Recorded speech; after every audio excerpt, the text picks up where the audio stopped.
Would you be online if you were making $0? Absolutely not. No. I don't know. It's scary.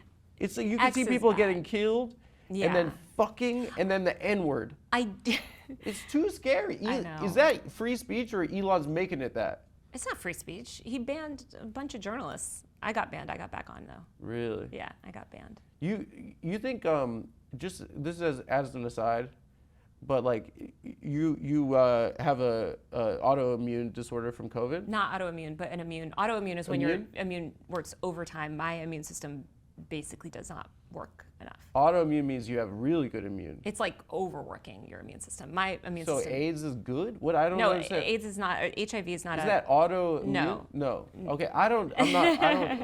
Whatever. Okay, but like you think wearing a mask, like masking up, you think that makes you a better, like you could be sneakier as a journalist? Interesting. It's kind of good for you I because think like people people like usually- don't know that they're sitting next to I'm a the journalist. only one still masking in 2025. I feel like Yeah, a but lot you of could be in public and they're like, oh, there's some mask person, but it turns Yeah. out to be lightning rod infamous journalist Taylor Lorenz. I will say I was at the inauguration this year and a bunch of inauguration parties for Trump, and yeah, I was I think the only person masked. At, Was like, the Hucktua TikTok. there? She was not, but some others affiliated with her were around, Who's affiliated with Hucktua? just like other random influencers. Oh God, so trashy. Okay, you think that maybe I think you know what is fair?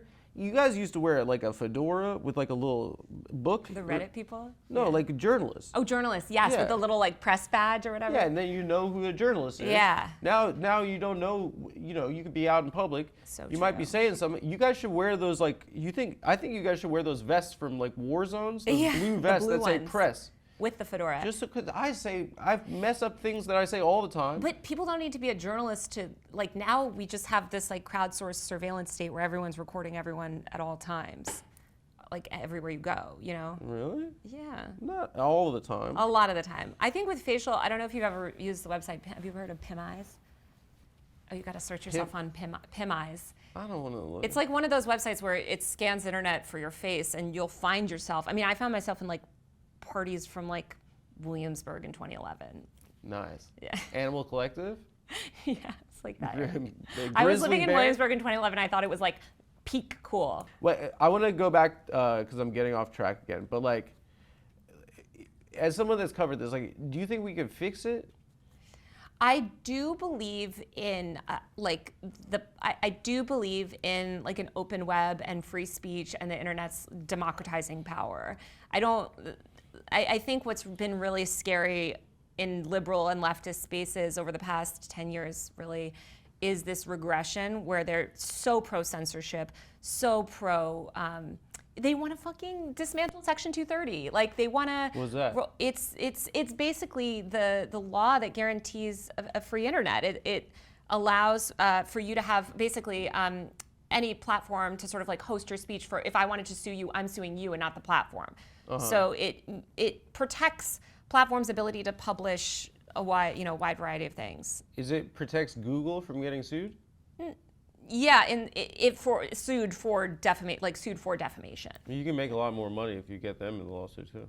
Be sick. Well, they would just shut down. Like, I mean, the point not is they gonna would shut stop. down They wouldn't Google. shut down. They would stop hosting speech, and that's the concern. They sort of pre-censor things with like the Kids Online Safety Act and this panic over children, like having open access to information about like trans people when they're teenagers.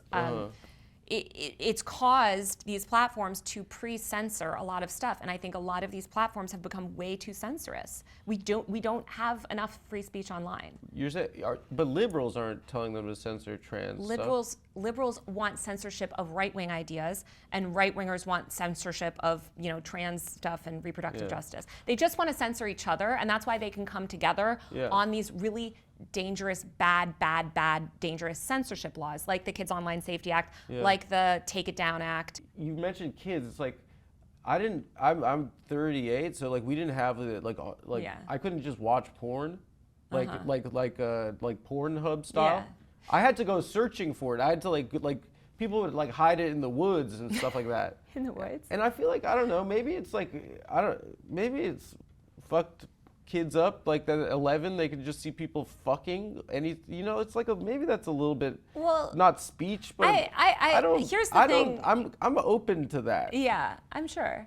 I think when you frame it that way, it feeds into a moral panic. I think that what you're asking for, it seems like what you're advocating for is age verification online. I think you need to weigh the upsides and the downsides, right? Like, could an 11-year-old see porn online? Maybe. But do you want this comprehensive age verification system where everything you do online is tied to your offline identity? That's what they're trying to build right now. What does that mean? Basically, remove anonymous speech online. So right now, you can go on a website, right? And the government doesn't know like who's browsing what website, who's consuming what content, who's posting what, a lot of the times, right? Which is really essential to democracy. It's really essential to free speech, activism, journalism, stuff like that, right? So we want anonymity on the internet.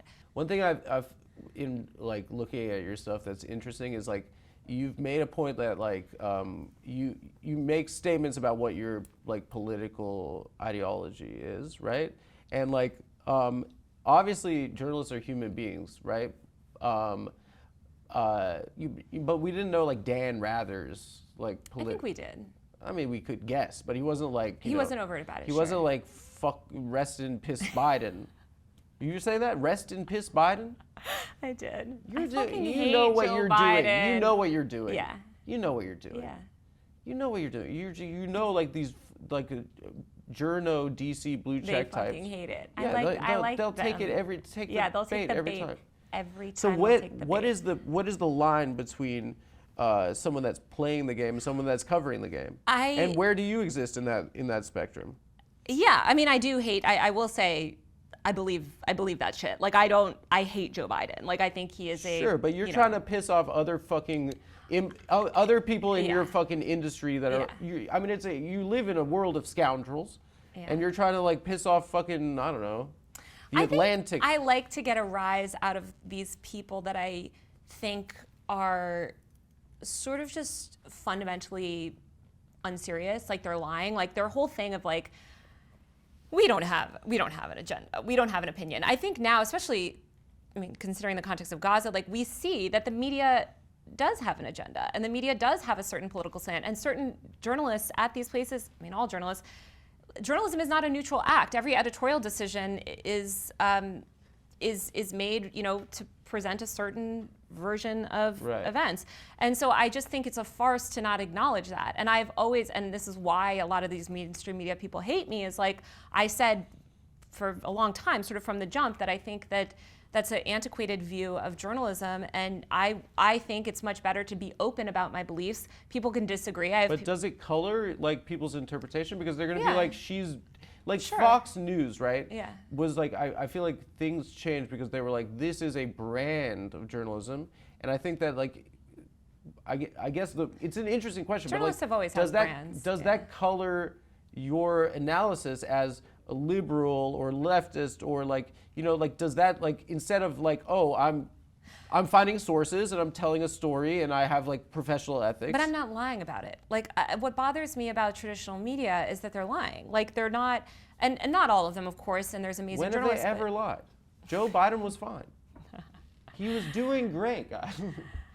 I think, I think that, again, I think this concept of neutrality is a farce. I don't think it's neutral. I've worked in these newsrooms too. Sometimes they're actively trying to get laws changed, right? Like they're trying to do certain things. And I just think that we should be honest about it. And I will say that is what I think what has caused the public to, and I wrote so much about this in my book, but what has caused so much of the public to lose trust in mainstream media is that farce, is that sort of, well, this is just, we're not, like CNN being like, well, we're totally neutral and, but the war in Iraq is necessary and they do have, or whatever, people lie about all these different major events and now people have the internet, they can see these lies. And I know that it builds trust among my audience to know where I stand on things. A lot of people in my audience don't agree with me, but they know my political ideology and they know that I'm going to come with a certain perspective that I'm not trying to conceal. If you're performing a public spat, do you think it's building a brand for yourself? And do you think that distracts from like hard journalism, or do you think that like benefits your? I think it totally depends on the type of reporter that you are. Yeah. Like I don't love the system that we have now, where there's so many amazing journalists that are not sort of good at manipulating the internet and don't have a good ability to get attention or make a TikTok or whatever, that are just doing phenomenal investigative journalism, right? And now they feel like they have to be a brand and they have to do all this stuff. That's a very broken system. I would love to live in a world that is not the case. I think in the current version of the internet that we have, it is this reality that attention is necessary, and that's always been the case. They sort of offloaded and they would offload that. I mean, you used to be able to depend on a mainstream media brand to sort of deliver you audience, deliver you attention to your stories. Now you can't rely on that, so you have to do it yourself.